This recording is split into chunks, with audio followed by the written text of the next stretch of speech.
حدیثیں ہیں تو آپ غور کیجئے، سیوطی مصر میں نبی کا جلوہ مصر میں، سیوطی گھر میں نبی کا جلوہ گھر میں۔ میں نے پوچھا ارے بندہ خدا، ارے بندہ نواز، یہ بتائیے آپ کے پاس علم ہے، آپ کے پاس سند ہے، وہ بھی بڑے مدرسے کی، تو بتائیے میرا نبی تو مدینے میں مدفون ہے، میرے نبی کا مسکن تو، میرے نبی کا مسکن تو مدینہ ہے، یہ مصر میں کون تھا؟ بھئی یہ مصر میں سیوطی کس کو دیکھ رہے تھے؟ توجہ میری طرف یار، ادھر دیکھیں، چھوڑیں سیوطی، سبحان اللہ، ذرا توجہ، سیوطی میرا نبی مدینے میں، میرے مصطفیٰ مدینے میں، سیوطی مصر میں، اور جاگتے ہوئے میرے نبی کو دیکھا۔ اب ماننا پڑے گا، اور جس کو دیکھا اور تب دیکھا جب وہ سامنے گئے۔ آئے ہائے ہائے، پکارا جب مصیبت میں چلے آئے میرے آقا، وہ آتے ہیں وہ آئیں گے، بلانا ہم نہ چھوڑیں گے، وہ آتے ہیں وہ آئیں گے، پیار سے، وہ آتے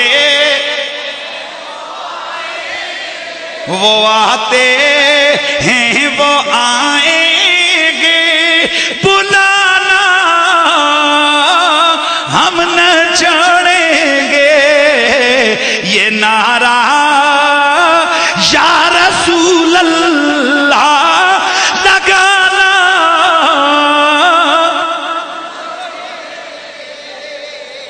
اچھا توجہ کیجئے یار، کتنا حسن اتفاق ہے کہ میلاد کی محفل میں سیوطی کا ذکر۔ آپ کو ذرا ریزن بتا دوں کہ امام سیوطی کی کوالٹی کیا تھی۔ بھائی امام سیوطی کی شان اور کوالٹی کیا تھی، کیوں امام سیوطی پہ اتنا کرم ہوا؟ تو سنو، امام سیوطی وہ بندہ ہے جس نے میرے نبی کے میلاد کو ثابت کرنے کے لیے 5 کتابیں لکھی ہیں۔ 922 ہجری امام سیوطی کا یوم سن وصال ہے، کون سا؟ 922۔ اور پتہ چلا یہ میلاد صرف کل کے ہندوستان کے بریلویوں نے نہیں شروع کیا، مصر کا سیوطی بھی میلاد محمد کی کتابیں لکھ رہا تھا۔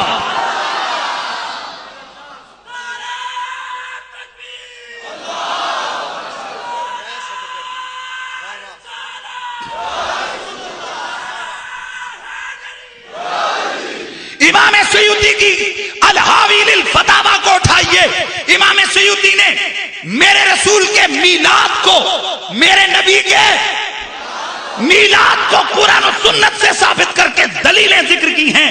اے سیوطی یہ کرم کیوں ہے؟ اور یہی وہ امام سیوطی ہے جس نے میرے نبی کے ماں باپ کے ایمان پر کتابیں لکھی ہیں۔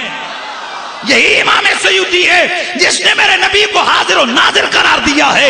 یہی امام سیوطی ہے جس نے میرے نبی کے علم غیب کو قرآن و سنت سے ثابت کیا ہے۔ اب امام سیوطی کی اس شخصیت کو بھی سامنے رکھو، پھر ان پر ہونے والے کرم پر کو بھی دیکھو، تو ثابت ہوتا ہے اور میرے نبی نے کرم اپنے میلادی پر کیا ہے، میلادی پر کیا ہے۔ تو اس نیت سے ہم بھی حضور کے ذکر کی محفل سجاتے ہیں۔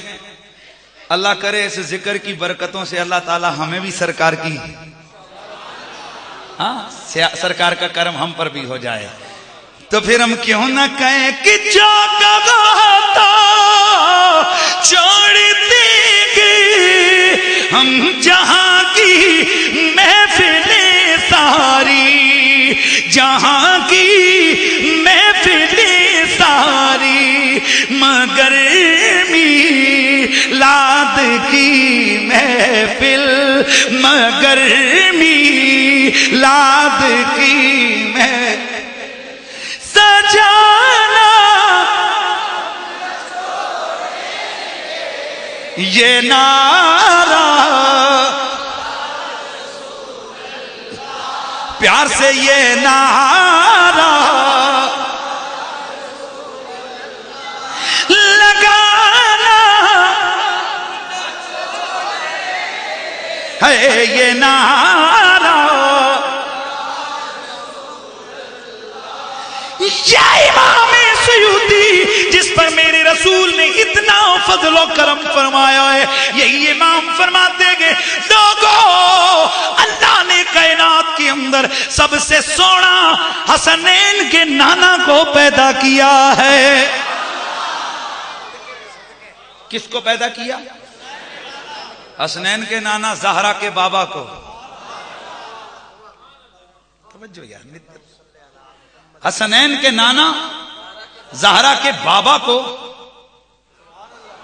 سب سے بولیے، سب سے، اے امام سیوطی مصر کے یوسف کو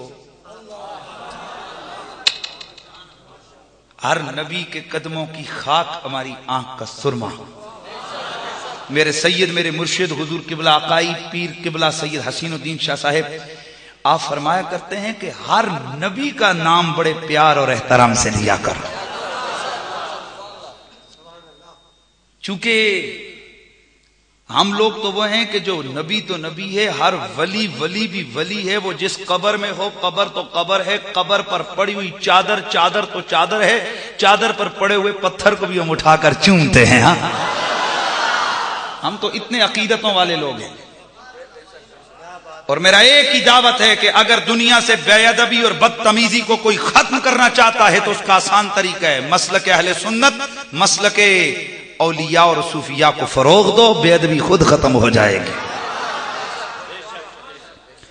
اس لیے کہ ہمارے مسلک کی ابتدائی کہاں سے ہوتی ہے؟ ادب سے اور محبت سے۔ خیر بات جلدی سے آگے بڑھاتا ہوں۔ امام سیوطی کیا فرماتے ہیں؟ کائنات میں سب سے سونا کس کو بنایا؟ حسنین کے نانا زہرا کے بابا کو۔ سوال ہوتا ہے امام سیوطی آپ بتلائیے، آپ اتنے بڑے محدث ہو، آپ کو پتا ہے کہ یوسف علیہ السلام کتنے سونے تھے؟ یوسف علیہ السلام کتنے سونے تھے جن کے حسن کو میرا اللہ قرآن میں بیان کرتا ہے۔ فلما رأینہ فاکبرنہ فقطعنا ایدیہن وقلنا حاشا للہ ما ھذا بشرا ان ھذا الا ملک کریم۔ اللہ نے آواز دی ہے تو قرآن میں پڑھوں گا۔ میرا اللہ حضرت سیدنا یوسف علیہ السلام کے حسن کو قرآن میں کچھ یوں بیان فرماتا ہے، جناب یوسف کا حسن اتنا کمال والا کہ جب اس یوسف علیہ السلام کے حسن کو مصر کی عورتوں نے دیکھا تو کیا کیا؟ قطعنا ایدیہن، حضرت یوسف کے حسن میں ایسے محو مگن ہو گئی کہ انہوں نے اپنے ہاتھوں کو کاٹ دیا۔ وَقُلْنَا، اور کہنے لگ گئی مَا هَذَا بَشَرًا إِنْ هَذَا إِلَّا مَلَكٌ كَرِيمٌ۔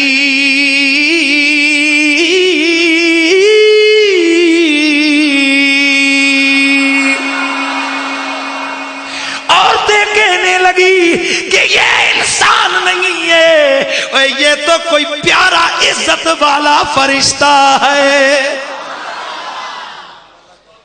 ملکن کریم، عزت والا فرشتہ ہے۔ ہاتھ کٹ گئے کس کے؟ اور یہی وہ یوسف علیہ السلام ہے۔ کچھ مورخین اور کچھ اسرائیلیات میں سے اگرچہ روایات ہیں لیکن بہت سارے مفسرین نے اس کو لکھا ہے کہ جس وقت مصر کے اندر قحط پڑا اور ایک ایسا وقت آیا جب کھانا ختم ہو گیا، مالک ارض و سما کیا کروں؟ فرمایا یوسف تمہیں ہم نے حسن کی دولت دی ہے۔ تو حضرت یوسف ایک میدان میں لوگوں کو اکٹھا کرتے، ان کے سامنے اپنے چہرے سے نقاب الٹتے،